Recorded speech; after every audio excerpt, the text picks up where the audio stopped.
bring our nation back to normalcy following the outbreak of the novel COVID-19 disease in our country.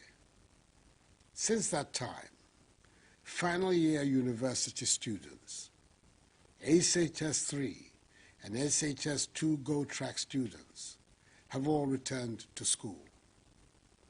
From tomorrow, Monday, 29th June, final year junior high school students in 17,439 schools across the country will return to school to prepare and sit for the Basic Education Certificate Examination, BECE.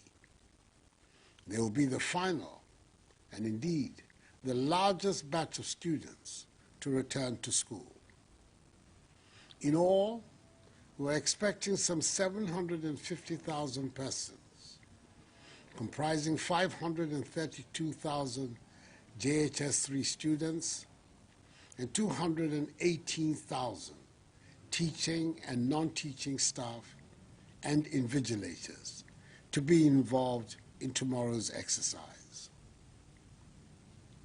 To protect the lives of these students and all other personnel, government has put in place the relevant measures in consultation with the Conference of Heads of Basic Schools and Regional and District Directors of Education and Health.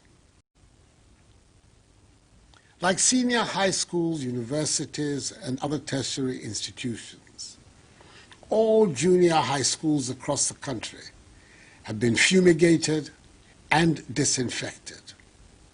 Additionally, we have procured and distributed 45,000 Veronica buckets, 90,000 gallons of liquid soap, 90,000 rolls of tissue paper, 40,000 thermometer guns, 750,000 pieces of 200 ml sanitizers, and 2.2 million reusable face masks, i.e. 3 per person, all with the intent of guaranteeing the safety of the students, teaching and non-teaching staff. 2 masks each will be delivered tomorrow, and the third within the next 2 weeks. I've been very impressed by the adherence to the enhanced hygiene and social distancing protocols by authorities and students in our universities and other tertiary institutions and senior high schools. Yes, there have been a few hitches surrounding the reopening, but largely they have been smooth and seamless. In these institutions, the washing of hands under running water, the maintenance of social distancing, the refrain from shaking hands and hugging, and the wearing of masks have become a part of the routine of school lives.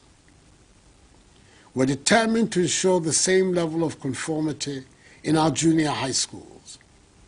So through the District Directors of Education and the District Directors of Health, a COVID-19 sensitization program will be organized for all head teachers and their teaching staff from Monday, the first day of school.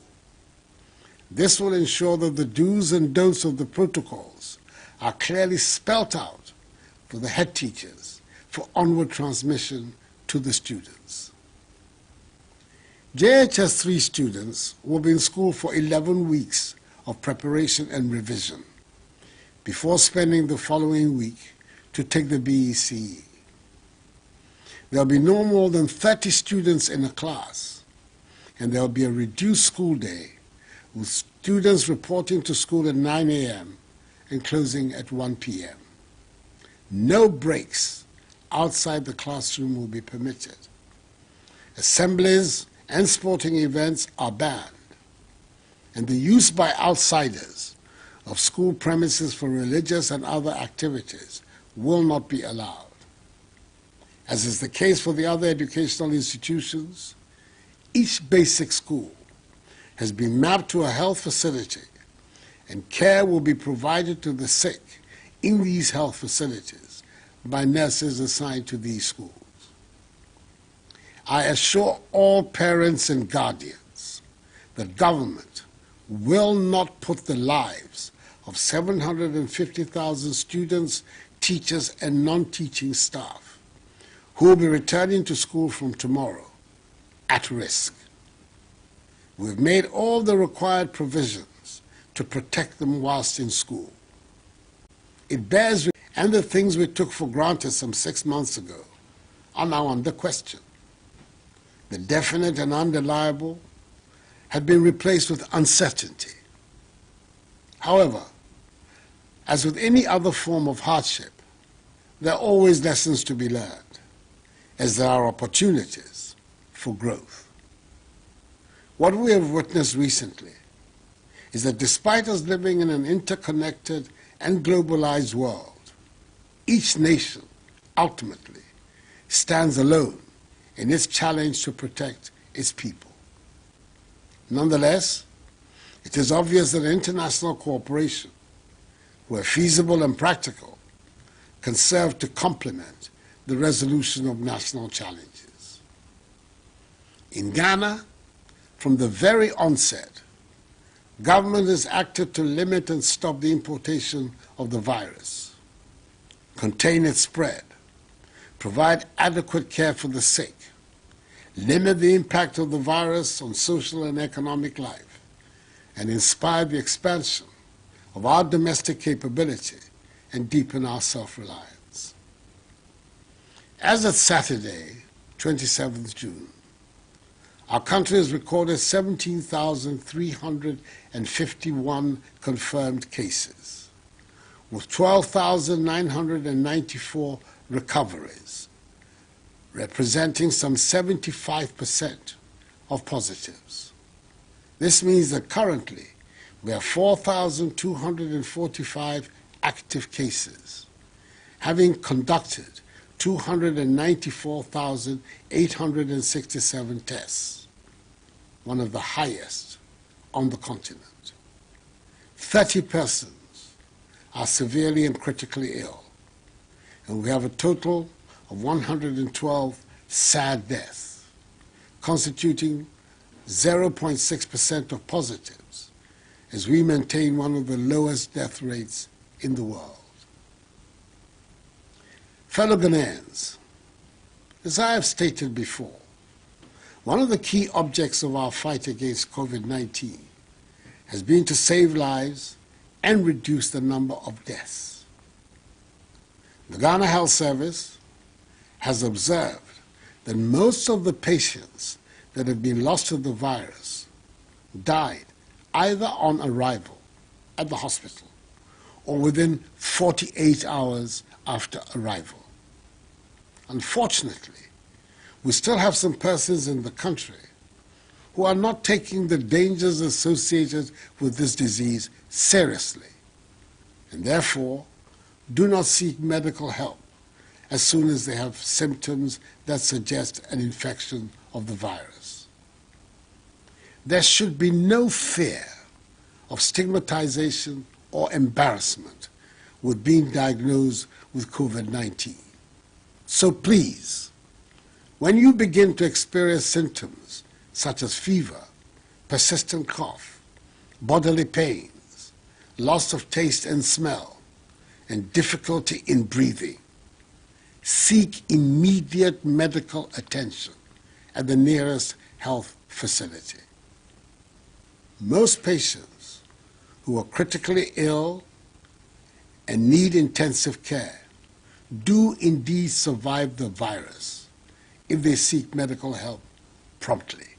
For example, out of 53 patients admitted into intensive care units at the Ghana East Municipal Hospital and the University of Ghana Medical Center since the pandemic struck, 44, i.e. 83%, have fully recovered and have been discharged.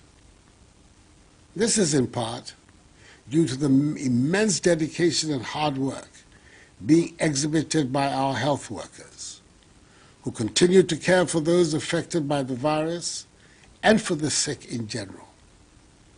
In recognition of their efforts, I announced during my 5th address to the nation on Sunday, 5th April 2020, an incentive package to motivate and express appreciation to all health workers for the months of April, May, and June.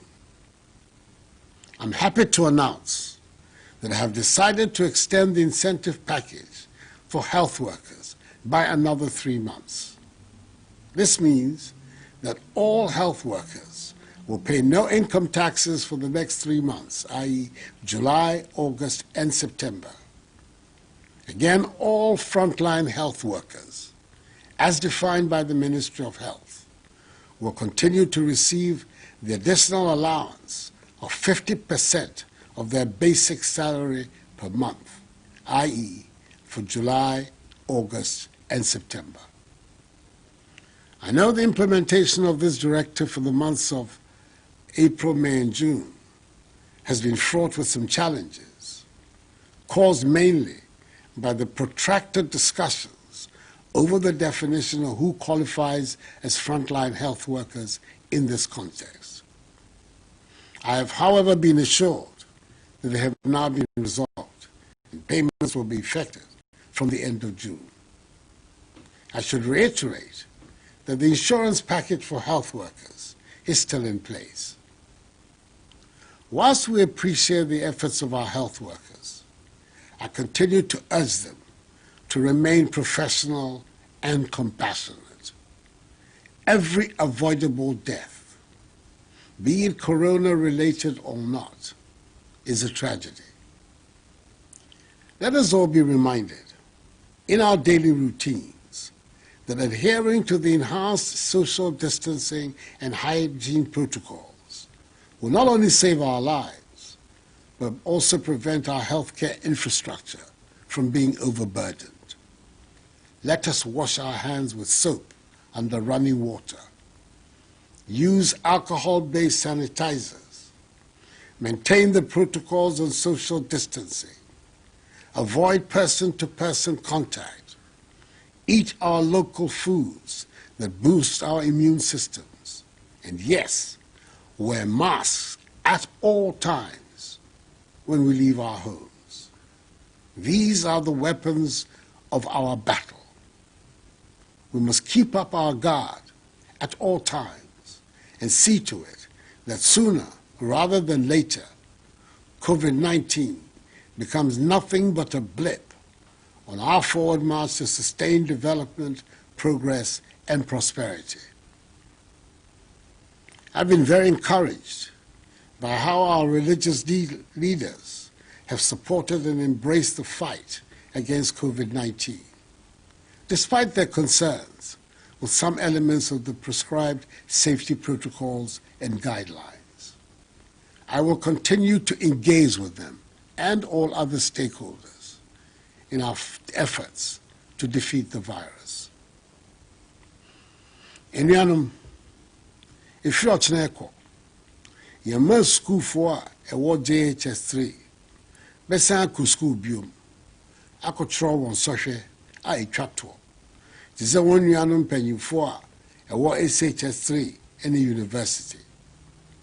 JHS3 for bedina what you do back ewu school. And son of one natural on social. It's a yina who say, O man no coso, Ijina ya dusiaso.